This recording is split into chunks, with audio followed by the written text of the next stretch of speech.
ಆತ್ಮೀಯ ನಾಲ್ಕು ಸಾರಿಗೆ ನಿಗಮದ ನೌಕರ ಬಂಧುಗಳೇ, ನಮಸ್ಕಾರ. ಬಂಧುಗಳೇ, ಏನು ನಾಲ್ಕು ಸಾರಿಗೆ ನಿಗಮದಲ್ಲಿ ಆಗ್ತಾ ಇರುವಂಥ ಏನು ಕಿರುಕುಳಗಳು, ದೌರ್ಜನ್ಯ, ದಬ್ಬಾಳಿಕೆ ಅಂತಲೇ ಹೇಳ್ಬೋದು. ಕೆಲವೊಂದು ಡಿಪೋಗಳಲ್ಲಿ ಆ ರೀತಿ ನಡ್ಕೋತಾ ಇದ್ದಾರೆ ಕೆಲವೊಂದು ಅಧಿಕಾರಿಗಳು. ಆ ವಿಚಾರವಾಗಿ ಈಗ ಆಲ್ರೆಡಿ ನೀವು ವಿಡಿಯೋದಲ್ಲಿ ನೋಡಿರಬೇಕು, ಘಟಕ ವ್ಯವಸ್ಥಾಪಕರು ನಡ್ಕೊಂಡಂಥ ರೀತಿ. ಅದರ ಭಾಗವಾಗಿ ನಾನೇ ಖುದ್ದಾಗಿ ಘಟಕ ವ್ಯವಸ್ಥಾಪಕರಿಗೆ ಫೋನ್ ಮಾಡಿ ಕೇಳಿದೆ, ಅಲ್ಲ ಸರ್, ಏನು ಚಾಲಕ, ನಿರ್ವಾಹಕ ಮತ್ತು ತಾಂತ್ರಿಕ ಸಿಬ್ಬಂದಿಗಳು ಅಂದ್ರೇನು ಅಸಡ್ಡೆನಾ? ಅವರೇನು ಕೂಲಿಗೆ ಬಂದಿದ್ದಾರಾ? ನಿಮ್ಮಾಗೆ ಏನು ಕೆಲಸ ಮಾಡೋಕ್ಕೆ ಬಂದಿದ್ದಾರೆ? ಗೌರವ ಕೊಟ್ಟು ಮಾತಾಡಬೇಕು ಅನ್ನೋ ರೀತಿಲಿ ಅವ್ರಿಗೆ ತಿಳಿಸಿದಾಗ, ಇಲ್ಲ ಸರ್, ಅದು ಹಾಗೆ ಹೀಗೆ, ಅದು ಉತ್ತರ ಕರ್ನಾಟಕದ ಭಾಷೆ ಇದೆ, ನಾನು ಆ ಥರ ಹೇಳಿಲ್ಲ ಮಾಡಿಲ್ಲ ಅಂಥೇಳಿ ಅವರು ತಿಳಿಸಿದಂಥದ್ದು. ಅದನ್ನು ಕೂಡ ನಾನು ಮಾತಾಡಿ ಹೇಳಿದ್ದೀನಿ. ಆದರೆ ಅಣಕು ಪ್ರದರ್ಶನ ಮಾಡಿರುವಂಥದ್ದು ಅದು ನೀವು ಸರಿಯಲ್ಲ.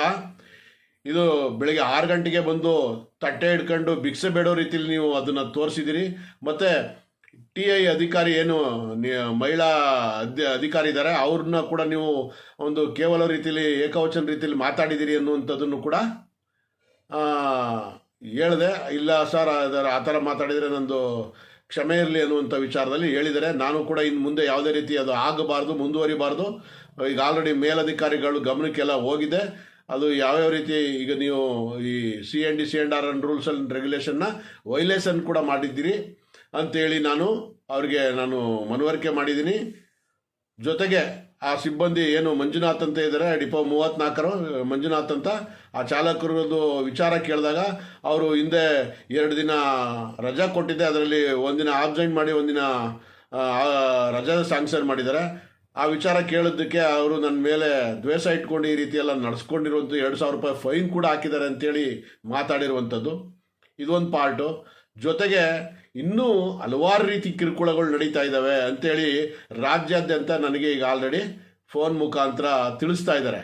ಯಾಕೆ ಇದು ಒಂದೇ ಹಣದ ವಿಚಾರ ಅಲ್ಲ, ಸಾರಿಗೆ ಸಂಸ್ಥೆಯಲ್ಲಿ ವೇತನದ ಬಗ್ಗೆ ಮಾತ್ರ ಅಲ್ಲ, ಇನ್ನೂ ಹಲವಾರು ರೀತಿಯಲ್ಲಿ ಕಿರುಕುಳಗಳಿದ್ದಾವೆ. ಈಗ ರಜದ ಸಮಸ್ಯೆಗಳಿದ್ದಾವೆ.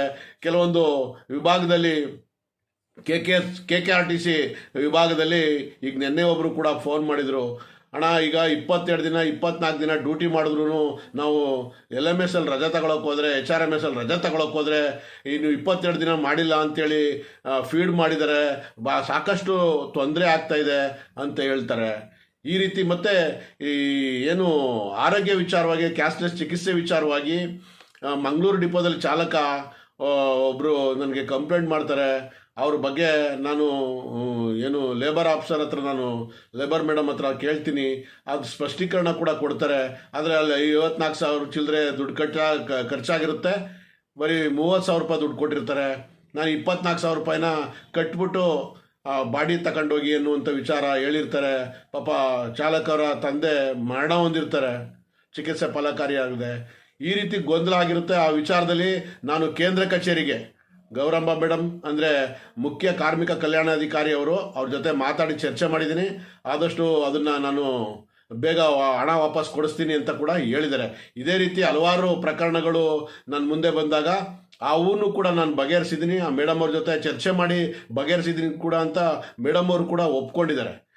ಈಗ ಇನ್ನೊಂದು ವಿಚಾರ, ಈಗ ನಿನ್ನೆ ಮೊನ್ನೆ ನನಗೆ ಬಂದಂಥ ಸುದ್ದಿ, ಇವೆಲ್ಲ ವಿಡಿಯೋಗಳು ಹೋದ್ಮೇಲೆ ನೌಕರ ಬಳಿ ಒಂದು ಪಾಪ ಅವ್ರ ಹೆಸರು ಬೇಡ, ಕಿಡ್ನಿ ಹೋಗಿದೆಯಂತೆ, ಅವರ ಮಿಸ್ಸಸ್ಸೇ ಕಿಡ್ನಿ ಕೊಡ್ತೀನಿ ಅಂತ ಕೂಡ ಹೇಳ್ಕೊಂಡಿದ್ದಾರಂತೆ.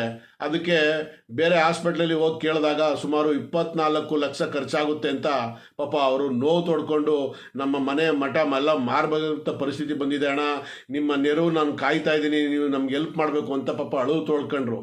ನಾನು ಹೇಳಿದೆ, ನೋಡಿ ಖಂಡಿತ ನೀವು ಯಾವುದೇ ರೀತಿ ಅಳುಬೇಡಿ, ನಿಮಗೆ ನಾನು ಎಷ್ಟು ಸಹಕಾರ ಆಗುತ್ತೆ, ಕೇಂದ್ರ ಕಚೇರಿ ಮಟ್ಟದಲ್ಲಿ ಯಾವ್ಯಾವ ರೀತಿ ಅನುಕೂಲ ಆಗುತ್ತೆ ಅದನ್ನು ಮಾಡಿಕೊಡ್ತೀನಿ, ನೀವೇನು ಯೋಚನೆ ಮಾಡಬೇಡಿ, ಧೈರ್ಯದಿಂದಿರಿ ಅಂಥೇಳಿ ನಾನು ಅವ್ರಿಗೆ ಧೈರ್ಯ ತುಂಬಿದ್ದೀನಿ.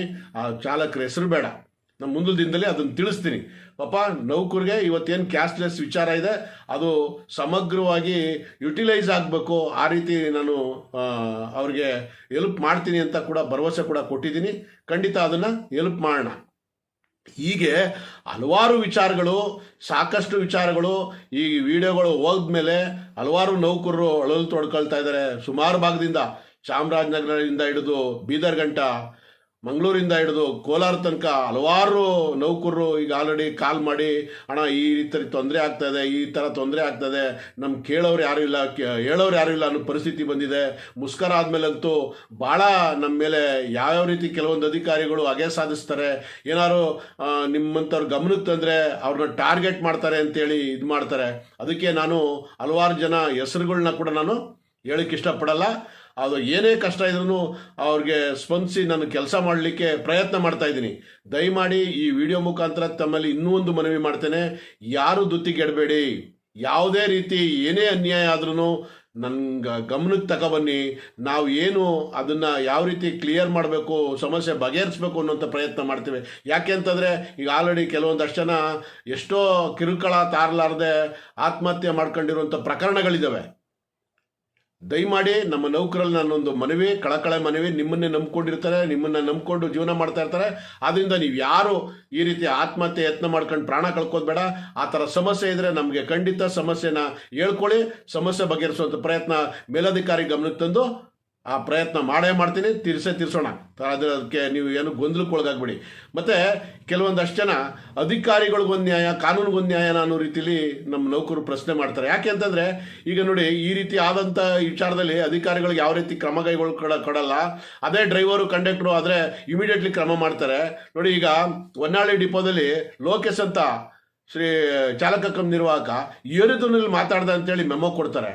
ಇದು ಎಷ್ಟು ಸರಿ? ಈ ರೀತಿ ವಿಚಾರಗಳು ನಿಲ್ಲಬೇಕು ಅನ್ನೋದು ನನ್ನ ಒತ್ತಾಯ. ಮತ್ತು ಈಗ ಆಲ್ರೆಡಿ ನೌಕರರು ಗೊಂದಲಕ್ಕೆ ಒಳಗಾಗಿದ್ದಾರೆ. ಸಂಕ್ರಾಂತಿಗೆ ಏನು ಎಳ್ಳು ಬೆಲ್ಲ ಬಂದ್ಬಿಡ್ತದೆ ಅಂತೇಳಿ ಕೆಲವೊಂದಷ್ಟು ಸಂಘಟನೆಗಳು, ಮುಖಂಡರುಗಳು ಚರ್ಚೆ ಮಾಡ್ತಾ ಇರುವಂಥದ್ದು ಸಾಮಾಜಿಕ ಜಾಲತಾಣದಲ್ಲಿ. ಸರ್ಕಾರ ಇನ್ನೇನೋ ಕೊಡುತ್ತೆ ಅನ್ನುವಂಥ ವಿಚಾರದಲ್ಲಿ ಚರ್ಚೆ ಮಾಡ್ತಾರೆ. ಖಂಡಿತ ನೌಕರು ಅದನ್ನೇ ಕಾಯ್ತಾ ಇದ್ದಾರೆ.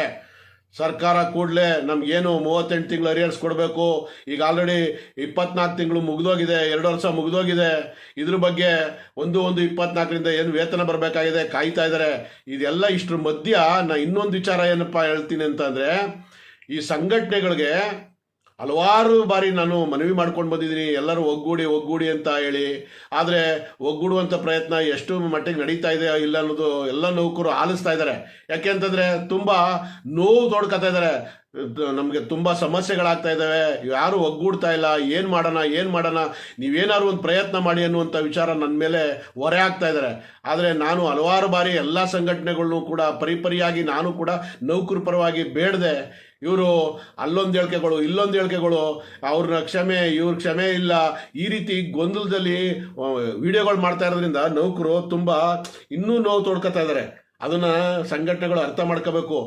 ಮಾಡ್ಕೊಳ್ದಲೇ ಈ ರೀತಿ ನಡ್ಕೊಳ್ತಾ ಇರೋದ್ರಿಂದನೇ ಸರ್ಕಾರ ಮತ್ತು ಆಡಳಿತ ಮಂಡಳಿ ಈ ರೀತಿ ಮೃದುಧೋರಣೆ ತೊಡ್ಕೊಂಡು ಆಟ ಆಡ್ಕೊಂಡು ಹೋಗ್ತಾ ಇರುವಂಥದ್ದು. ಈಗ ಇದೆಲ್ಲ ಬಿಟ್ಟು ಎಲ್ಲೂ ಒಗ್ಗೂಡಬೇಕು ಅನ್ನೋದೇ ನಮ್ಮ ಒಂದು ವಿಚಾರ. ಸುಮ್ಮನೆ ಅನಾವಶ್ಯಕವಾಗಿ ಮಾಧ್ಯಮದಲ್ಲಿ ಹೇಳಿಕೆ ಕೊಡೋದು, ಒಗ್ಗೂಡ್ತೀವಿ ಅಂತ ಇಲ್ಲಿ ಬೇರೆ ಥರ ಮಾತಾಡುವಂಥದ್ದು ಸರಿಯಲ್ಲ. ಜೊತೆಗೆ ನಿನ್ನೆ ಏನು ನಿವೃತ್ತ ನೌಕರರು ಹೋರಾಟ ಮಾಡಿದ್ದಾರೆ, ಅವ್ರಿಗೆ ಎಲ್ಲೆಲ್ಲಿಂದ ಬಂದಿದ್ರು ಅವ್ರಿಗೆಲ್ಲ ಶುಭವಾಗಲಿ. ಯಾಕೆ ಅಂತಂದರೆ ನಿವೃತ್ತ ನೌಕರಿಗೆ ಯಾವ್ಯಾವ ರೀತಿ ಅನ್ಯಾಯ ಆಗ್ತಾ ಇದೆ, ಮುಂದೆ ಸಂಸ್ಥೆಯಲ್ಲಿ ಏನು ನಿವೃತ್ತರಾಗ್ತಾರೆ ಅವ್ರಿಗೂ ಕೂಡ ಇವೆಲ್ಲ ಅನ್ವಯಿಸ್ತವೆ. ಅದೆಲ್ಲ ಮುಂದಿನ ದಿನಮಾನಗಳಲ್ಲಿ ಇನ್ನೂ ಒಗ್ಗೂಡಿ ಇನ್ನೂ ಯಶಸ್ವಿಯಾಗಿ ಹೋರಾಟಗಳು ರೂಪಿಸ್ಬೇಕಾಗಿದೆ. ಆ ರೂಪಿಸಿದ್ರೆ ಮಾತ್ರ ಸರ್ಕಾರದ ಗಮನಕ್ಕೆ ಹೋಗುವಂಥದ್ದು. ಇಲ್ಲಾಂದರೆ ಇದೇ ರೀತಿ ಕಾಲಹರಣವನ್ನು ಮಾಡುವಂಥ ಕೆಲಸಗಳಾಗ್ತವೆ. ಇವ್ರು ಮಾಡಲಿಲ್ಲ ಅಂದ್ರೂ ನಾನು ಆಲ್ರೆಡಿ ಹೇಳಿದ್ದೀನಿ, ಇನ್ನು ಮುಂದೆ ಏನೇನು ಮಾಡಬೇಕು ಅಂತೇಳಿ ಮಾಡೋಣ. ನೌಕರರಿಗಾಗಿ, ನೌಕರ ವಿಚಾರಕ್ಕಾಗಿ ಅಂತೇಳಿ ಮೊನ್ನೆ ರಾಜ್ಯಪಾಲರ ವಿಚಾರದಲ್ಲಿ ಈಗ ಇವತ್ತು ಚರ್ಚೆ ಮಾಡ್ತೇನೆ. ಅದು ಯಾವ ರೀತಿ ಒಂದು ಹಂತಕ್ಕೆ ಬಂದಿದೆ, ಅದಕ್ಕಾಗಿ ಒಂದು ರೀತಿಲಿ ಈ ಸರ್ಕಾರಗಳು ಒಂದು ರೀತಿಲಿ ಮಾತುಕತೆಗೆ ಬರ್ತವೆ ಅನ್ನುವಂಥದ್ದನ್ನು ಕೂಡ ಒಂದು ಲೆಕ್ಕಾಚಾರದಲ್ಲಿ ನೋಡಬೇಕಾಗಿದೆ. ಯಾಕೆಂದರೆ ಅದರಲ್ಲಿ ತ್ವರಿತಗತಿಯಲ್ಲಿ ಇದ್ದದ್ದು ಈಗ ಚಾಲೂ ಆಗ್ತಾ ಇದೆ. ಇವತ್ತು ಅದ್ರ ಬಗ್ಗೆ ಏನು ಅಂತ ಕೇಳಿ ಮುಂದಿನ ವಿಡಿಯೋದಲ್ಲಿ ತಿಳಿಸ್ತೀನಿ. ದಯಮಾಡಿ ನೌಕರಿಗೆ ಆಗ್ತಾ ಇರೋ ಅನ್ಯಾಯನ ಪರಿಯಾಗಿ ನೌಕರಿಗೆ ಕೇಳ್ತಾ ಇರುವಂಥ ವಿಚಾರನ ನಾನು ನಿಮ್ಮ ಸಂಘಟನೆಗಳಲ್ಲಿ ಹೇಳ್ತಾ ಇದ್ದೀನಿ. ನೀವು ಕೇಳಿಸ್ಕೊತಾ ಇಲ್ಲ. ಬರೀ ನಿಮ್ಮದೇ ಆದಂಥ ಚಾನಲ್ಗಳಿಗೆ ಹೋಗಿ ಸುಮ್ಮನೆ ಅನಾವಶ್ಯಕವಾಗಿ ಬೇಡದೇ ಇರೋ ಚರ್ಚೆಗಳು ಮಾಡಿ ಇದು ಮಾಡ್ತಾ ಇದ್ದೀರಾ. ನೌಕರಿಗೆ ಏನು ಕೊಡಿಸ್ಬೇಕು, ಏನು ಬಿಡಬೇಕು ಅದನ್ನು ನೋಡಿ. ಬರೀ ವೇತನ ಒಂದೇ ಅಲ್ಲ, ನೌಕರಿಗೆ ಆಗ್ತಾ ಇರೋ ಅನ್ಯಾಯಗಳು, ದಬ್ಬಾಳಿಕೆ, ದೌರ್ಜನ್ಯ, ಕೆಲವೊಂದು ಅಧಿಕಾರಿಗಳು ಮಾಡ್ತಾ ಇರುವಂಥ ಮೋಸಗಳೇನಿದ್ದಾವೆ ಅವೆಲ್ಲ ಬಯಲಿಗೆ ಬರಬೇಕಾಗಿದೆ, ಅವನ್ನೆಲ್ಲ ಖಂಡಿಸಬೇಕಾಗಿದೆ. ಅದಕ್ಕೆ ದಯಮಾಡಿ ಮುಂದಿನ ದಿನಗಳಲ್ಲಿ ನಾನು 2 ವಿಚಾರಗಳು ಮುಂದೆ ತಿಳಿಸ್ತೀನಿ ಅಂತ ಹೇಳಿದ್ದೆ, ತಿಳಿಸ್ತೀನಿ. ಯಾಕೆ ಅಂತಂದರೆ ಈಗ ಸಮಯ ಇಲ್ಲ, ಮುಂದೆ ತಿಳಿಸ್ತೀನಿ. ಅದು ಯಾವ ರೀತಿ ತಗೊಂಡೋಗ್ಬೇಕು ಅಂತ ನೌಕರಲ್ಲಿ ನಾನು ಕೇಳಿ ಯಾವ ರೀತಿ ಹೋರಾಟ ಮಾಡಬೇಕು, ಯಾವ ರೀತಿ ನ್ಯಾಯ ಕೊಡಿಸ್ಬೇಕು ಅನ್ನೋದಕ್ಕೆ ನಾನು ಮುಂದಾಳತ್ವ ವಹಿಸ್ತೀನಿ. ದಯಮಾಡಿ ನೌಕರು ಯಾವ ರೀತಿಲಿ ಕಷ್ಟದಲ್ಲಿರಲಿ, ನಿಮ್ಮ ಕಷ್ಟ ಕಾರ್ಪಣ್ಯಗಳನ್ನ ನಾನು ಪರಿಹರಿಸಲು ಪ್ರಯತ್ನ ಮಾಡ್ತೇನೆ. ನನಗೆ ಆ ವಿಷಯ ತಿಳಿಸಿ ಅಂತೇಳಿ ನಾನು ಮಾತು ಮುಗಿಸ್ತೀನಿ ಸ್ನೇಹಿತರೆ. ನಮಸ್ಕಾರ. ಜೈ ಹಿಂದ್, ಜೈ ಕರ್ನಾಟಕ.